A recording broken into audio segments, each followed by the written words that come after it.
بسم اللہ الرحمن الرحیم۔ 9th کلاس کا مطالعہ پاکستان کا چیپٹر نمبر 2 جو ہے اس کا آج ہے لیکچر نمبر 9 اور پیج نمبر 39 ہے۔ پاکستان میں دستور سازی کے مراحل۔ پیچھے ہم نے قرارداد مقاصد پڑھی تھی جو لیاقت علی خان کی سربراہی میں منظور کی گئی تھی، تو اس کے بعد اب ہے دستور سازی کے مراحل، یعنی کس طرح پاکستان میں دستور سازی جو ہے وہ کی گئی۔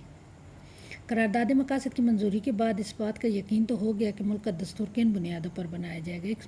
اس مقصد کے لیے وفاقی اسمبلی کے ارکان پر مشتمل ایک کمیٹی قائم کر دی گئی، اور اس کے بعد آزادی کے بعد پاکستان کو بہت زیادہ مسائل جو ہے وہ سامنا کرنا پڑا۔ گورنر جنرل غلام محمد نے ان حالات کے پیش نظر آئین ساز اسمبلی 24 اکتوبر 1954 کو توڑ دی اور نئی اسمبلی کے قیام کا اعلان کیا۔ دستور سازی کی راہ میں حائل رکاوٹوں میں ایک اہم رکاوٹ یہ بھی تھی کہ ملک کا مغربی حصہ 4 صوبوں پر اور مشرقی حصہ ایک صوبے پر مشتمل تھا، یعنی بنگلہ دیش جو تھا اس میں ایک صوبہ تھا اور مغربی حصہ جو ہے اس میں 4 صوبے تھے۔ اب ان 4 صوبوں کو اکٹھا کر کے اسے 1 یونٹ کا نام دیا گیا۔ نو منتخب وزیر اعظم چودھری محمد علی نے دستور سازی کے کام کی طرف بھرپور توجہ دی اور اسے مکمل کیا۔ وفاقی اسمبلی نے نئے آئین کی منظوری دے دی۔ اس کے بعد ہے 1956 کے آئین کی اہم خصوصیات۔ پاکستان کا پہلا آئین 23 مارچ 1956 کو نافذ کیا گیا۔ اس آئین کی اہم خصوصیات درج ذیل تھیں۔ پاکستان کو اسلامی جمہوریہ قرار دیا گیا، وفاقی پارلیمانی نظام قائم کیا گیا، آئین میں اللہ تعالیٰ کی حاکمیت، اختیارات کا عوامی نمائندوں کے ذریعے استعمال، قرآن و سنت کے مطابق زندگی گزارنے کا ماحول اور اقلیتوں کو مکمل آزادی کا اعلان کیا گیا۔ اس کے بعد ہے آئین میں اس بات کی نشاندہی کی گئی کہ شہریوں کو بہتر زندگی بسر کرنے اور اپنی صلاحیتوں کے اظہار کے لیے مکمل شہری حقوق فراہم کیے جائیں گے۔ اس بات کی ضمانت جو ہے وہ فراہم کی گئی کہ عدلیہ اپنے فرائض کی ادائیگی کے تمام دباؤ سے آزاد ہوگی۔ اعلیٰ عدالتوں کے ججوں کو ملازمت کا تحفظ دیا جائے گا۔ 1956 کے دستور کے مطابق اردو اور بنگالی دونوں کو قومی زبان قرار دیا گیا۔ 1956 کے آئین کو تحریری شکل میں تیار کیا گیا۔ اس کے بعد ہے آئین کی منسوخی، یعنی آئین جو ہے وہ منسوخ کب ہوا۔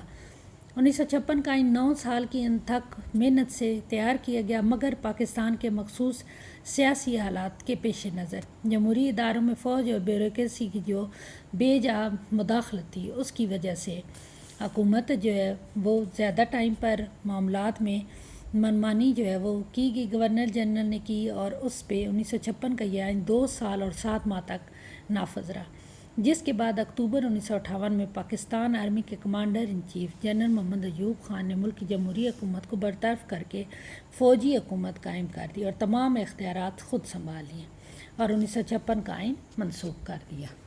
اس کے بعد ہے ریاستوں اور قبائلی علاقوں کا پاکستان سے الگ۔ آپ نے یہ پہلے دیکھا تھا کہ بہت ساری ریاستیں جو ہے وہ لارڈ ماؤنٹ بیٹن نے پاکستان کی جو ہے وہ ادھر شامل کر دی تھیں، اور بہت ساری ریاستیں جو آزاد رہنا چاہتی تھیں ان کے ساتھ بھی ناانصافی کی گئی۔ 3 جون 1947 کے منصوبہ کے اعلان کے مطابق تمام ریاستوں نے اپنی جغرافیائی حالات، آبادی اور مذہب کے پیش نظر پاکستان یا بھارت میں شامل ہونا تھا۔ سب سے پہلے ریاست جموں کشمیر۔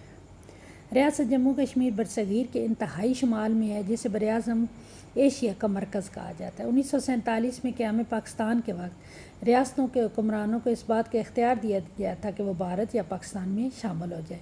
کیونکہ کشمیر کی آبادی جو ہے وہ اکثریت مسلمانوں کی تھی تو پاکستان کے ساتھ الحاق کرنا چاہتے تھے، مگر کشمیر کا ہندو حکمران راجہ ہری سنگھ بھاگ کر بھارت چلا گیا اور اس نے مسلمانوں کے خلاف جو ہے وہ اس کا الحاق بھارت سے کر دیا۔ 1948 میں بھارت نے اپنی فوجیں کشمیر میں بھیج کر اس پر ناجائز قبضہ کرنے کی کوشش کی، مگر کشمیری مجاہدین نے موجودہ آزاد جموں کشمیر کا علاقہ بھارت سے آزاد کروا لیا۔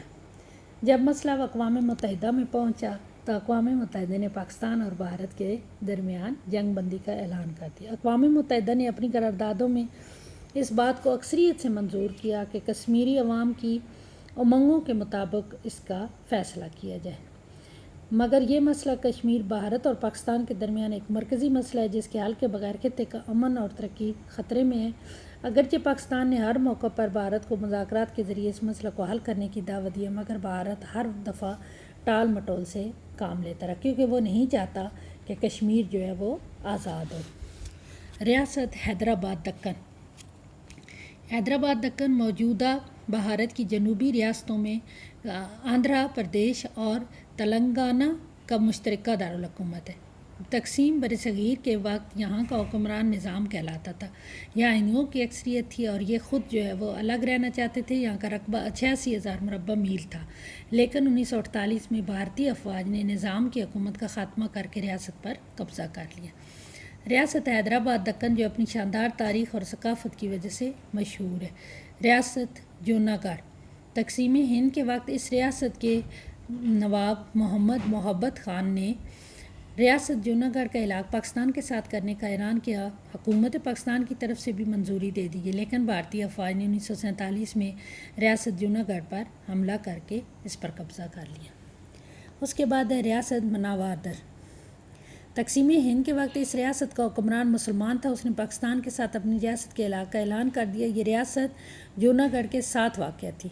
بھارتی افواج نے جوناگڑھ پر پہلے ہی قبضہ کر رکھا تھا۔ بھارتی افواج نے اس کا فائدہ اٹھاتے ہوئے ریاست مناوادر پر بھی قبضہ کر لیا۔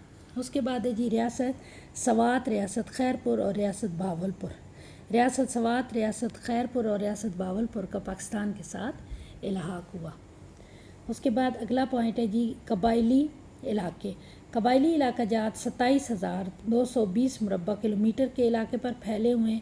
قیام پاکستان کے وقت قبائلی علاقہ جات چاروں صوبوں سے علیحدہ حیثیت رکھتے تھے اور یہ وفاق کے زیر انتظام رہے۔